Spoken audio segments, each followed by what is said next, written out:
Hello and welcome back to another episode of Injustice For All MMA. My name is David, and this episode is for UFC Fight Night, Smith vs. Spann. Great card, beautiful card, wonderful card. This card was so long. Hopefully one day, God willing, when I start scoring cards officially, I'm thankful that they rotate judges, because scoring 14 fucking fights in a row is not fun.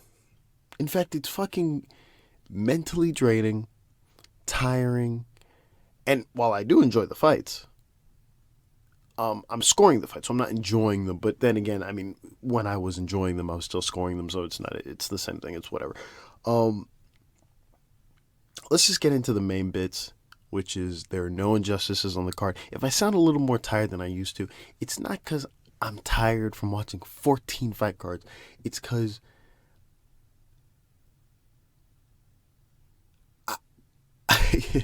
I think I'm just mad at these 10-8s, man. Let's just get into it. There are no injustices on the scorecards. Everyone who was supposed to win won. Okay? So that's what matters, right? That was the whole reason why I started this.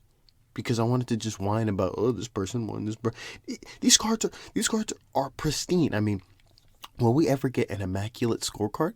I don't know. But what we do know is that tonight was the night of the 10-8s. Everyone was 10-8 fucking crazy tonight. And I just want to, listen, if you go back into the catalog, you'll know that, listen, there'll be moments where I admit that some of my scorecards are off, right? No scorecard is perfect by any means, right? But I'll defend mine. I'll fucking defend mine like the guy who defended the 10-9 in the last round of Green versus fucking Kyrgyzstan dude, right? I'll defend it like that guy. Well, I won't defend it like that guy, but I'll defend it in the same spirit and passion. I'll defend every one of my scorecards that way. And that's what I'm going to do in a couple seconds. But I look at these scorecards, and we're in the honorable mentions category if you haven't realized yet. But the 10-8 stuff is hurting my head. Because I'm trying to see something. Tonight was just 10-8 night. Tonight, so these judges were, I don't know if they were boycotting and just being like, there shouldn't be this many fights on a card. And while there probably have been more than 14 fights, I don't know. I'll have to check that. But tonight was a night where they just felt really special. Because I've seen, we've watched so many fights at this point. We've seen enough fights where there have been a lot of action and similar fights to end in a certain fashion, or start in a certain fashion, or look a certain way. And many people go, you know what, that's not a 10-8. And most of the judges go, that's not a 10-8. But tonight, everyone was just like, let's just give out 10-8s. Let's just give out 10-8s. So we'll start with the first thing on the honorable mention, and it's for Blanchfield versus Alpar. My scorecard reads 30-27. Now, I know what you're thinking. You're thinking, David, 30-27? How in the world did you get a 30-27? Because the judges were giving out 30-25s. 30-26 I wasn't mad at, actually, because I believe it was in the second round. The second round is where my head went into, hey, this is probably a 10-8. I still give it 10-9. I said possibly a 10-8, but for me, no. No, it definitely was not a 10-8. Okay, I will read off the judges' scorecards. The judges, all three of them, for that first round, okay, for that first round, all gave a 10-9. So, we were all on the same, wavelength. The second round, they were like, okay, you know what? We'll all give it 10-8, right? They were all in uniformity. That's fine. Whatever. Again, me, I won't give the 10-8. For me, I need a definite thing to have a 10-8. Again, go look back in the catalog. You'll hear my explanation. You'll hear all the rounds that I've scored a 10-8 for. I have a list of them. that I'll be compiling one day soon of all the 10-8s I've given and all my reasonings why and everything like that. But they all gave a 10-8 here. I'm not mad at it. I've taken off people who give, like, if all three of the judges give a 10-8, I'm not going to say anything. Now, if one of them gives it stray, I will say something.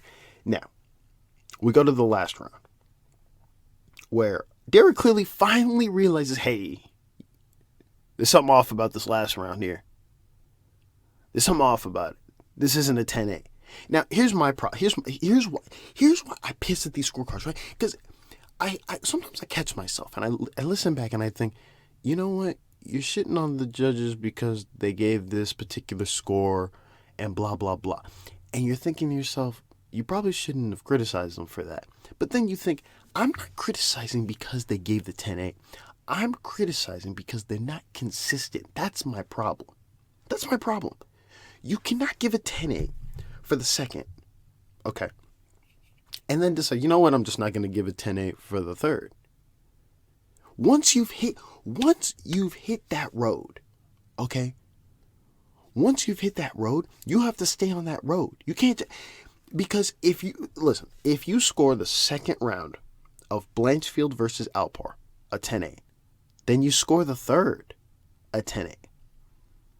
It's as simple as that. It's as simple as that. Okay? And two of the other judges did it that way. Okay? Junichiro Kamijo and Adelaide Bird scored the last two a 10-8. Now, do I think they're wrong in the last round? Yes. Will I say anything? No. On honorable mentions, we're no longer giving out honorable mentions for 10-8. Unless it's like one of those stupid random 10-8s. We'll give it out. But for that last round, it's an honorable mention for Adelaide Bird and Junichiro Kamijo for that 10-8 in that last round. Okay, I'll give it to them for that. They get an honorable mention for that. But there's no consistency. Again, during the broadcast, okay, the UFC has that dumb thing where the Twitter scorecards come up. Somebody gave the first round of this fight a 10-8. Now, I don't need to explain, but I'll explain. Before this fight got to the ground, it was fairly, I don't want to use the word even isn't the right word. It was fairly, it was going to eventually become a Blanchfield is outstriking Alpar match till it got to the ground, right? That's where it was sort of like trending to in a way, but it was fairly back and forth, if that's okay to say. The fact that I saw 20, I want to say this right, 2016 on a scorecard, meaning somebody had in the end, if they kept it consistent, 30-24 is bad. It's bad. I have no 10-8s on this card, and I'll stand by that. But to have two 10-8s on this card, to have three, is bad. So there's that. There's that. But again, I will keep talking about 10-8s because that was the theme of tonight. That was the theme. It's just 10-8, 10-8, 10-8. And wait till we get to the last honorable mention. We'll have a fucking party. All right? I'm going to keep saying this over and over. Go back into the archives. And you're going to hear me talk about how these 10-8s are applied so weirdly and randomly and sporadically for certain fights where you go, you know what? If you were to give a 10-8 here, why didn't you give a 10-8 there? Next honorable mention. Rong Zhu versus Jenkins. All right, I gave it 10-9 for both rounds for Rong Zhu. Fight ended in a TKO. Okay, we go now to the judges' scorecards, where I look, and everyone has it fine. Junichiro Kamijo, Chris Flores, and then we go to Eric Colon, where he gave a 10-8 in the second round. And I'm thinking, why? It's nothing out of the ordinary. This is the thing that confuses me. There are these rounds where we know someone is winning, right? We've talked about this before. There's a big gap in the really close 10-8, or excuse me, the really close 10-9, and the really dominant 10-9. And this is one of those dominant 10-9s where the guy's taking his time, outstrikes him kind of patiently on the feet, gets a takedown, okay, and then gives either little or a lot or decent ground and pound, and that finishes the round. We've seen so many of them that we know what to elicit a 10-8 and a 10-9, and Chris Flores decides out of nowhere, fuck it, here's a 10-8. No. Honorable mention for Chris Flores. We're moving along. Jeez. The next one. This one, we go back into the archives. I've talked about it 40 billion times. Kianzad versus Pennington. Now, if you remember, Pennington has a couple fights where there's a lot of clinch wars, if you will. Now, this one, it matters, but it kind of doesn't matter. Okay, because the rest of the round, the last two rounds, the clinching doesn't really matter in it. But here's the thing. I gave this a 30-27 for Raquel Pennington. The judges, on the other hand, gave this a 29-28, with them giving a 10-9 to Kianzad in the first. Now you're thinking, okay, Kianzad won the first. What's the big deal? Well, it goes down into that thing that I wish I was told a long time ago. And it's not a serious thing. It's this sort of preferential thing where it's, and I'm calling it a preferential thing, and I don't want to, but I'm calling it a preferential thing because I've now been given clear evidence, right? From time to time, I'll mention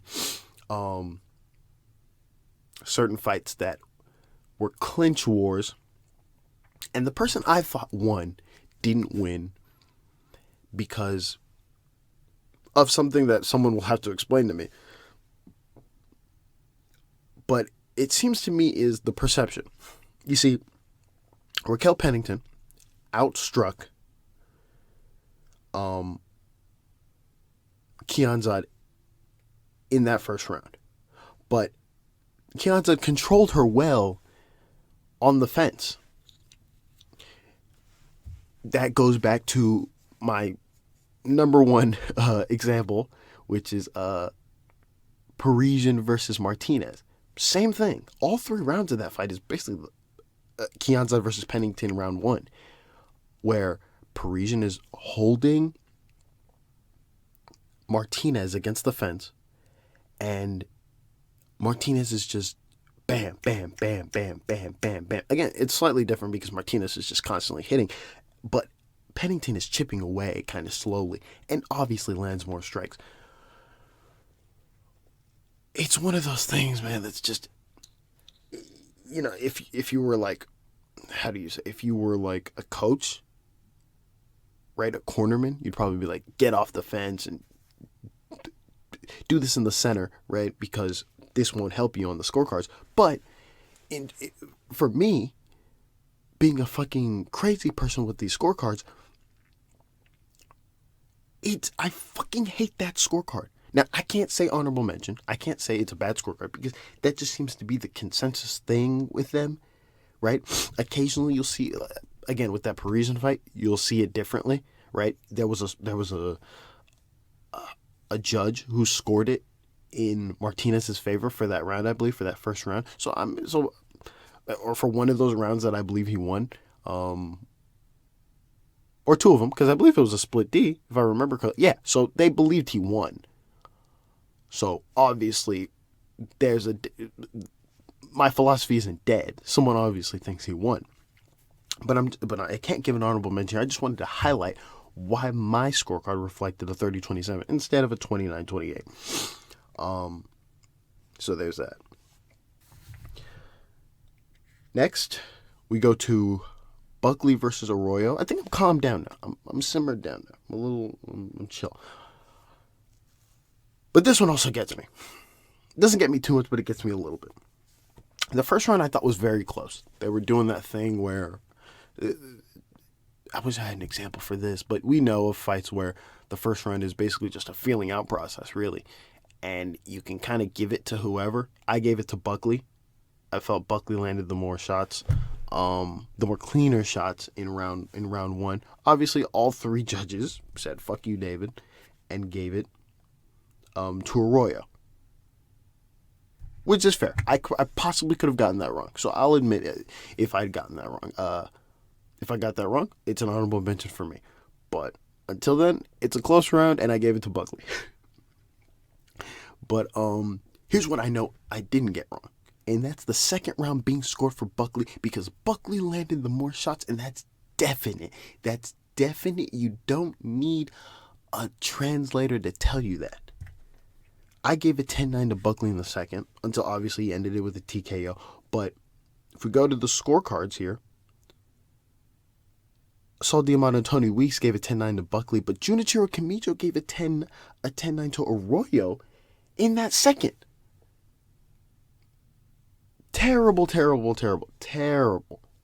I don't even need to tell you anything. It's honorable mention for Junichiro Kamijo. That's 2 now. And again, the reason why I'm so annoyed about this is because let's say this finishes with Buckley.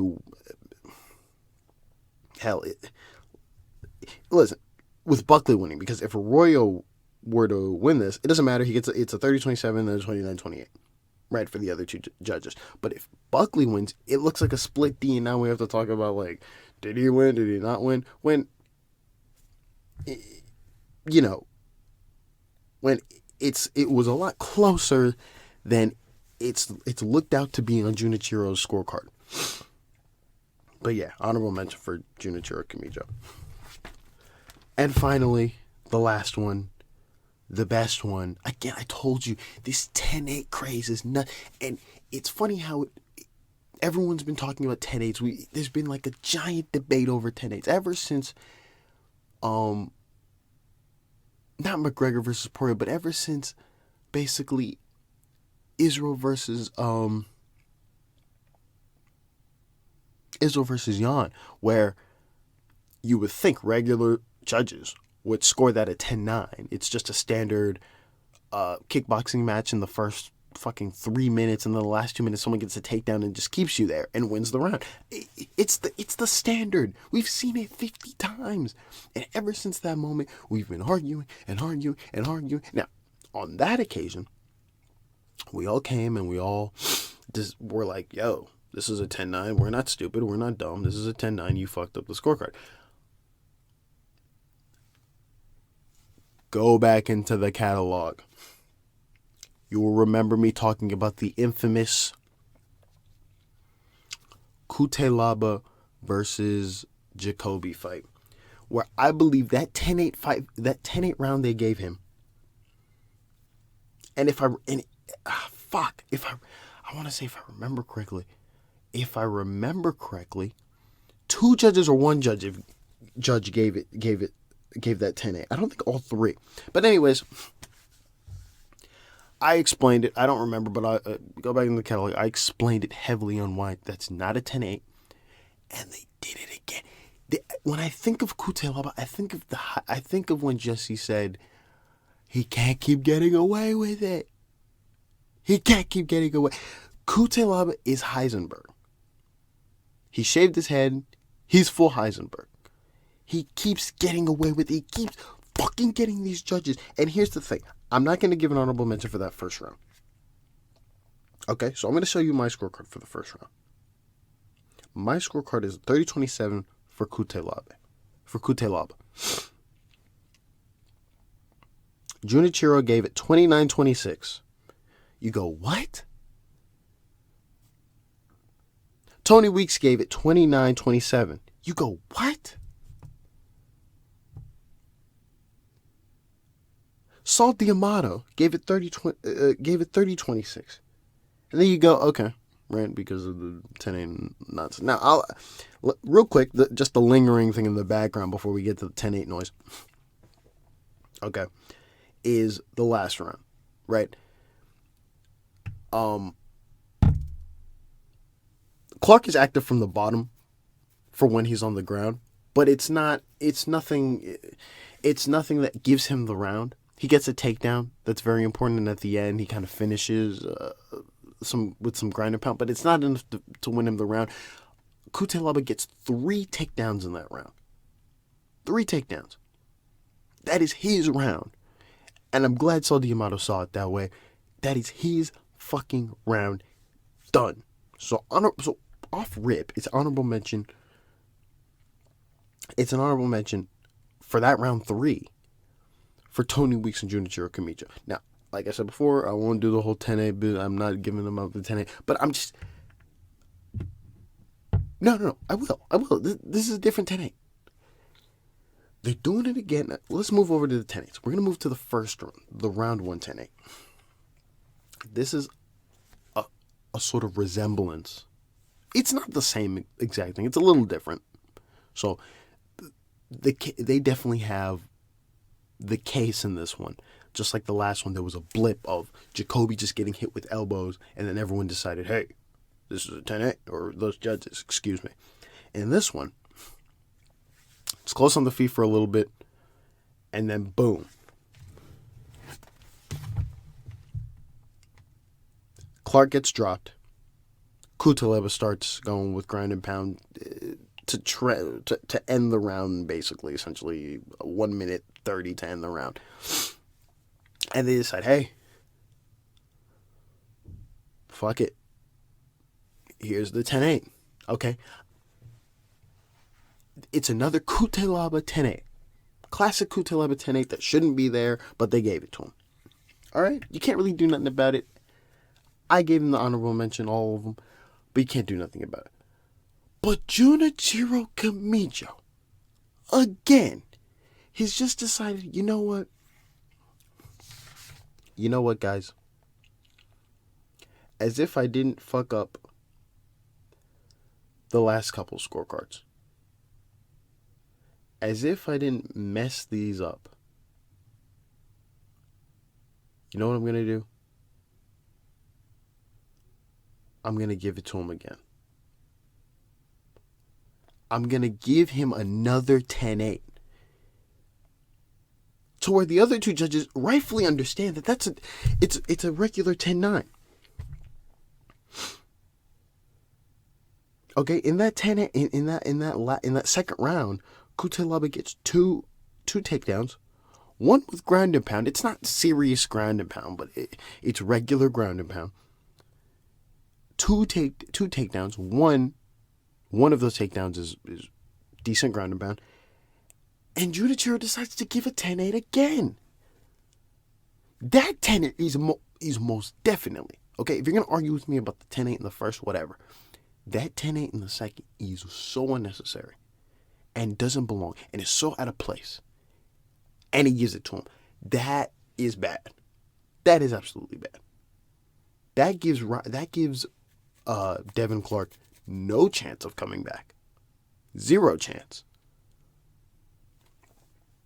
Again, we talk about the 10-8s. The 10-8s isn't just this sort of like style point thingy.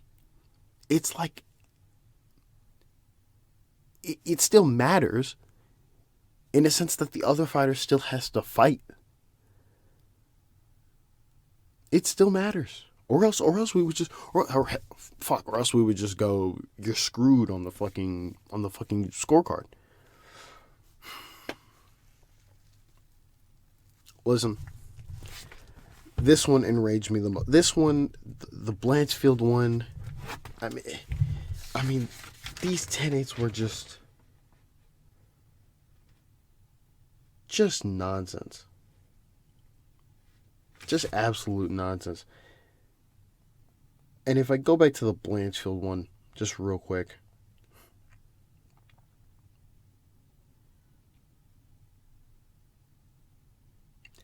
It's just nonsense. And if I didn't mention it before, again, Adelaide Bird, Junichiro Kamijo for the 2 10-8s to end it in those last 2 rounds for Aaron Blanchfield. I'm just thinking to myself,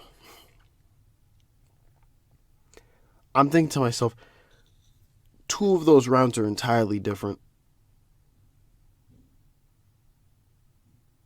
There's no need. Again, I left them alone for that second. I don't like the 10-8, but that second round is fine. The fact that they gave it for the third is a bit much. But what can you do? Again, mostly I'm happy because we don't have any injustices, but this is just me nitpicking. It's me nitpicking. That's all I have to say. Great card. Wonderful. I'll be back next week. Thank you for listening, and God bless.